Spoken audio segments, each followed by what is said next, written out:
하나님 감사합니다. 우리에게 또 기가 막힌 한 날, 복된 날 주심으로 살아갈 수 있도록 인도하시니 감사합니다.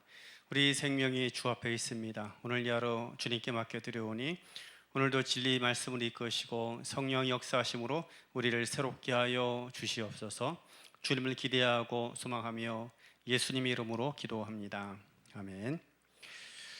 오늘 하나님 말씀 민수기 6장 말씀 보겠습니다. 민수기 6장 13절에서 20절까지 말씀입니다. 우리 같은 목소리로 읽습니다. 나시린의 법은 이러하니라.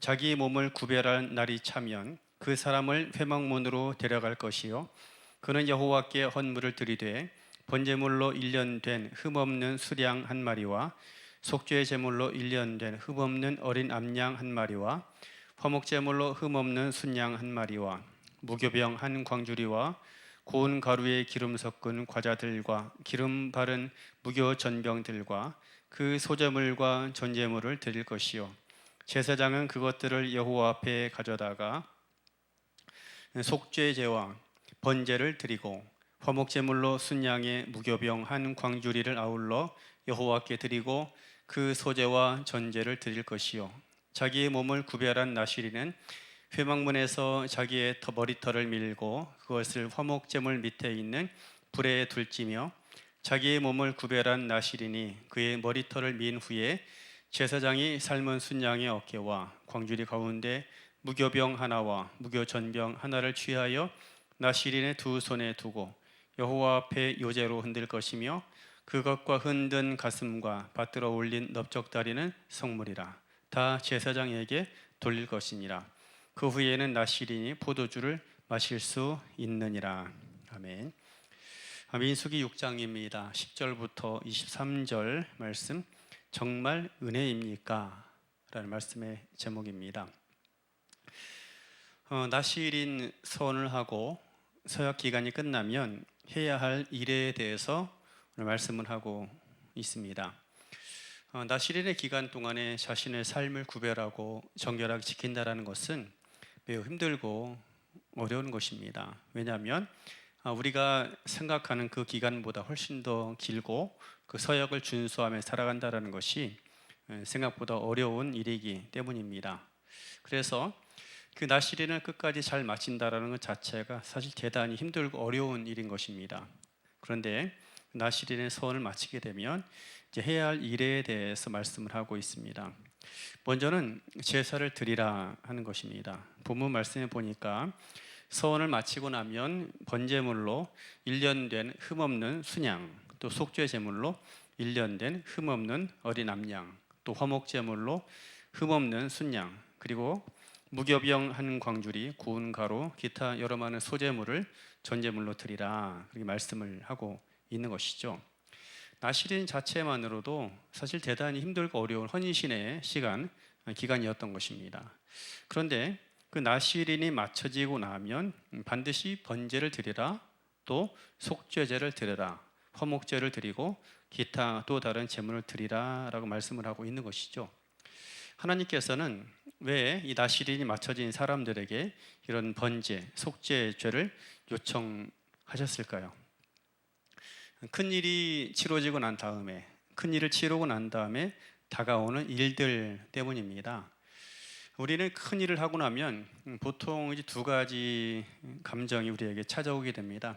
첫 번째로는 공허감이 찾아옵니다. 어렵고 힘든 일을 계획하고 잘 추진해서 일을 마쳤습니다.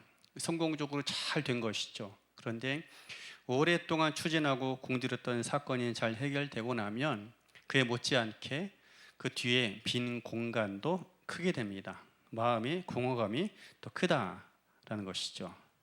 그리고 두 번째로는 교만함이 찾아오게 됩니다.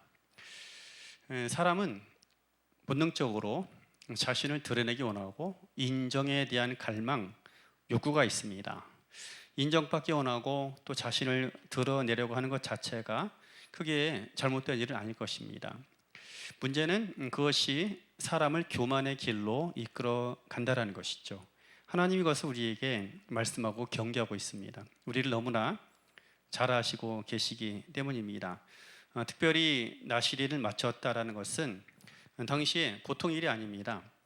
아모스서 2장 11절과 12절 말씀 보면 이런 말씀이 있습니다. 너희 아들 중에서 선지자를, 너희 청년들 중에서 나시린을 일으켰다라고 이야기를 합니다. 본문에 보면 나시린과 선지자를 동급으로 여길 정도로 이야기를 하고 있는 것이죠. 실제로 당시의 선지자는 다른 사람들이 가지고 있는 것보다 아주 남다른 그 지위, 위치를 가지고 있었고 사회적으로 많은 존경을 받았던 것입니다. 그런데 이 나시린을 마친 사람도 거의 이런 이와 비슷한 존경을 받았고 많은 사람들로부터 인정을 받게 되었던 것이죠. 그래서 이 나시린이 맞춰지고 나면 그 사람에게 상당한 명예가 찾아오게 됩니다. 대부분 이제 그런 상황이 되면 그런 마음이 마음속에 꿈틀거리죠.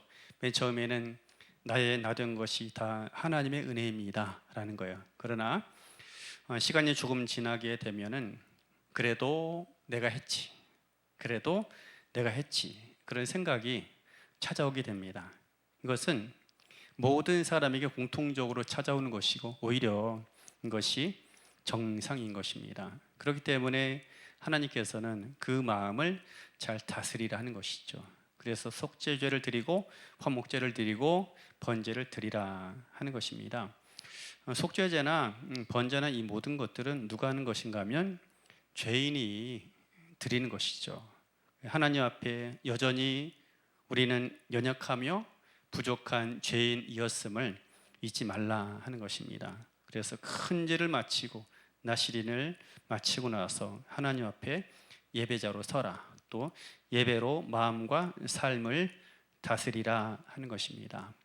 나실의 이야기를 통해서 우리가 기억해야 할 것이 있습니다. 하나님 앞에 서지 않으면 아무리 경건한 사람, 아무리 훌륭한 사람이랄지라도 교만해지거나 공허감 속에 빠지게 되어져 있습니다. 현대인을 무너뜨리는 것이 바로 그것이죠. 공허감입니다. 내 안에 공허감을 채울 길이 없어서 이것저것 많은 것으로 그 공허감을 채우려고 합니다. 그래서 길 아닌 길로 가게 되고 때로는 넘어서서는 안 되는 그런 선을 넘어버리는 일들도 생겨나게 되는 것이죠. 교만함 역시 마찬가지인 것입니다. 교만함, 자신의 자리를 벗어나서 스스로 높은 체하고 더 나아가서 하나님마저도 다루려고 하는 것이 교만함입니다. 둘 다 사람을 패망으로 이끌어가는 지름길이 되는 것입니다. 하나님 그것을 너무나도 잘 알기 때문에 큰 사건, 특별히 하나님의 큰 사건을 이루고 나서 반드시 하나님 앞에 예배로 마음과 삶을 다스리라 말씀하고 있는 것입니다. 하나님의 은혜가 정말 우리 삶 속에 진정한 은혜, 참다운 은혜가 되도록 해야 합니다. 그러기 위해서 우리가 예배를 통해서 십자가에 달리신 예수 그리스도를 발견하고 하나님의 거룩하심 앞에 우리 스스로를 낮추고 주 앞에 겸비함으로 날마다 살아갈 수 있는 복된 삶이 되기를 주의 이름으로 축원합니다. 기도하겠습니다. 하나님 감사합니다. 주의 은혜가 아니었으면 어제를 살아올 수 없고 이 하루를 시작할 수 없음을 고백합니다. 하나님 우리를 붙들어 주시옵소서. 일마다 때마다 우리가 주 앞에 섭니다. 진리의 빛을 비추어 주셔서 지나온 길을 보게 하시고 서 있는 위치를 보게 하시오며 갈 길을 밝히 보게 하여 주시옵소서. 그래서 좌로나 우로나 치우침이 없이 하나님 원하시는 삶이 되어가며 이 시대 참으로 구별된 하나님 백성으로 살아갈 수 있도록 은혜 위에 은혜를 더하여 주옵소서. 주님을 소망합니다. 주님께 이하로 의탁하오며 살아계신 예수님의 이름으로 기도합니다. 아멘.